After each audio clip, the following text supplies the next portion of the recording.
नमस्कार आदाब, मैं हूं राव अकरम और आप देख रहे हैं मेरा हिंदी यूट्यूब चैनल। साथियों, अगर आप लोग मेरे इस यूट्यूब चैनल पर नए आए हैं तो कृपया चैनल को सब्सक्राइब कर लें और वीडियो को लाइक करना बिल्कुल ना भूलें, क्योंकि मैं ऐसी ही वीडियो बनाता रहता हूं जो आपको भूमि से संबंधित पूरी जानकारी देती है। आज मेरे हाथ में एक कागज़ है जिसके ऊपर मैंने जो मेरे जो है सब्सक्राइबर हैं या व्यूवर हैं वो मुझसे सवाल करते हैं, उन्हें मैं एक कागज़ पर नोट कर लेता हूं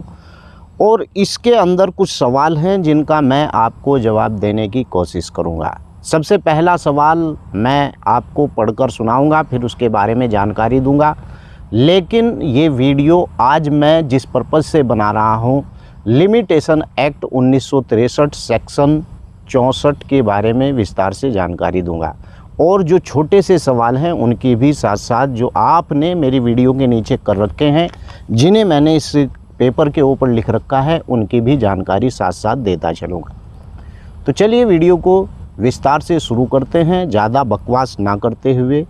और विस्तार से जानकारी। पहला सवाल मेरी वीडियो के नीचे लिखा था कि अकरम भाई, बेल जमानत कितने प्रकार की होती हैं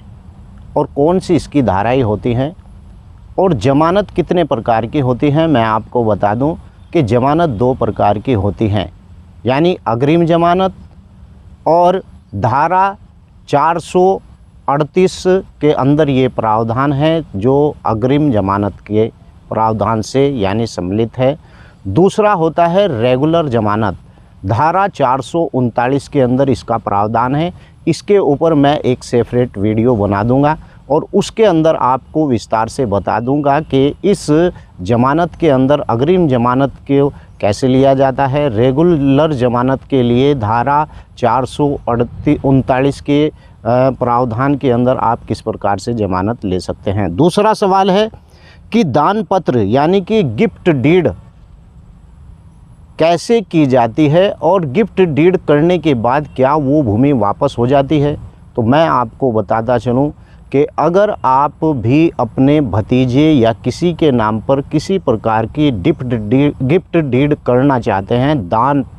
के रूप में उसे वो भूमि देना चाहते हैं, तो आप यहाँ पर समझ लें, अगर जिस भूमि को आपने दान कर दिया वो भूमि आपको वापस नहीं आएगी। मान लीजिए कि आपका कोई भतीजा है और वो उस समय जब आपने उसे दान के अंदर वो भूमि दी तो उस समय वो सही था, लेकिन उसके बाद उसने आपको रोटी देना बंद कर दिया और उस भूमि को वो बेचना शुरू कर दिया, क्योंकि गिफ्ट के अंदर जो भूमि आती है वो कभी भी वापस नहीं होती है। यहाँ पर मेरा आपसे एक सजेशन है, अगर आपके साथ भी कोई इसी प्रकार का मामला है तो गिफ्ट डीड से बेहतर है कि वसीयत रजिस्ट्री कराएं, क्योंकि वसीयत रजिस्ट्री कराने से आपको ये फ़ायदा है कि जब तक आपका जो है समय रहेगा, यानी कि जब तक आपका अंतर समय रहेगा, तब तक जिस व्यक्ति के नाम आपने गिफ्ट डीड कर रखी है उस व्यक्ति को पूरा अधिकार नहीं मिलेगा और वो व्यक्ति ना उस भूमि को बेच सकेगा। आपके मरने के पश्चात ही वो उस भूमि के ऊपर इस प्रकार के कार्य कर सकता है। अगर आपको लगता है कि ये भतीजा गलत काम के अंदर चल रहा है तो आप उससे अपनी वसीयत भी तोड़ सकते हैं, लेकिन अगर आपने भतीजे को गिफ्ट डीड कर दिया तो वो भूमि वापस नहीं आएगी और भतीजा अपनी मर्जी से कुछ भी कर सकता है। तो चलिए अब शुरुआत करते हैं लिमिटेशन एक्ट 1963 सेक्शन 64 के बारे में। मैंने इसके ऊपर सेपरेट वीडियो भी बना रखा है और आपको बता दूं कि आप उस वीडियो को भी जाकर देखें। सबसे पहली बात यह है कि एक सवाल था कि अकरम भाई, लिमिटेशन एक्ट 1963 सेक्शन 64 के अंदर अगर किसी व्यक्ति की पैतृक संपत्ति है और वो टाइटलदारी है, यानी कि कोई व्यक्ति है और उसकी भूमि पर कब्जा कर रखा है, लेकिन वो भूमि उसकी पैतृक संपत्ति थी, क्या 20 साल 30 साल के बाद वो उस व्यक्ति के खिलाफ यानी कि उसके न्यायालय में जा सकता है। तो आपको बता दूं कि लिमिटेशन एक्ट 1963 के सेक्शन 64 के अंदर ये प्रावधान है कि अगर आपकी कोई भूमि है तो 12 साल के अंदर अंदर आप उस कब्जाधारी के खिलाफ न्यायालय में जा सकते हैं। अगर आप उस व्यक्ति के खिलाफ न्यायालय में नहीं गए हैं तो आप अपनी भूमि से हाथ धो बैठेंगे। यानी कि कब्जाधारी को भी इतना ही उस भूमि के ऊपर अधिकार हो जाता है जितना कि एक मेन टाइटलधारी को, यानी कि जो एक उस भूमि का असली मालिक था। अब यहाँ पर मैंने उस वीडियो के अंदर बता रखा है कि कब्जा किस प्रकार का होना चाहिए। आपको बता दूं कि अगर आप की भूमि पर किसी व्यक्ति ने कब्जा कर लिया है और नया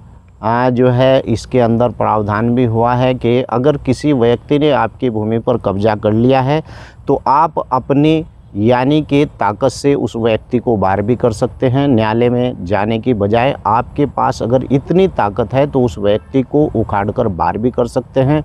और मैंने बताया है कि लिमिटेशन एक्ट की धारा 64 के अंतर्गत अस्थाई कब्जा और यानी अस्थाई कब्जा, अगर आपका अस्थाई कब्जा है तो आप भले ही उस भूमि पर 36 साल 100 साल भी हो गए हैं और आपका अस्थाई कब्जा है,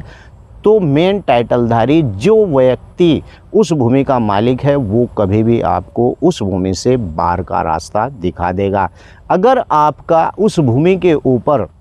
यानी अस्थाई कब्जा है, अस्थाई नहीं अस्थाई कब्जा है, मान लीजिए कि जिस प्रॉपर्टी के ऊपर मैं खड़ा हुआ हूँ इस प्रॉपर्टी के ऊपर मैंने अपने पेड़ या अपनी फसल उगा रखी है और मेरा इस पर कब्जा है और मैं ये कब्जा न्यायालय के अंदर साबित कर सकता हूँ कि श्रीमान जी ये सब कुछ मेरा है, तो इसे माना जाता है अस्थाई कब्जा। इस अस्थाई कब्जे वाले के खिलाफ अगर मेन प्रॉपर्टी वाला यानी कि जो ज़मीन का मालिक है वो 12 साल के अंदर अंदर या तो अपनी ताकत से या फिर न्यायालय के अंदर जाकर उस व्यक्ति को चैलेंज नहीं करता है तो उस व्यक्ति को इतना ही अधिकार हो जाएगा जितना कि उस भूमि के मालिक को। आपको बता दूं कि अगर लिमिटेशन एक्ट 1963 की सेक्शन 64 के आधार पर अगर किसी व्यक्ति ने ऐसी भूमि के ऊपर कब्जा जो है कर रखा था और आपकी वो भूमि है और उस व्यक्ति ने उस भूमि को यानी कि अवैध कब्जे के तौर से यानी कि उसके ऊपर वह काबिज था और काबिज होने के बाद अगर वह न्यायालय में उसके जाता है कि मुझे इस भूमि के ऊपर यानी कि मालिकाना हक दे दिया जाए, तो उस व्यक्ति को बहुत सी बातों को साबित करना होगा और साबित करने के लिए उस व्यक्ति को बहुत से ही डॉक्यूमेंट्स या इस प्रकार के जो भी वहाँ पर उससे के कब्जे से संबंधित है वो सभी ऐसी मान्यता के कागज़ उसे जो है कोर्ट के अंदर सबमिट कराने होते हैं, तभी जाकर उसका उस भूमि के ऊपर मालिकाना हक प्राप्त करने का वाद दायर हो सकता है।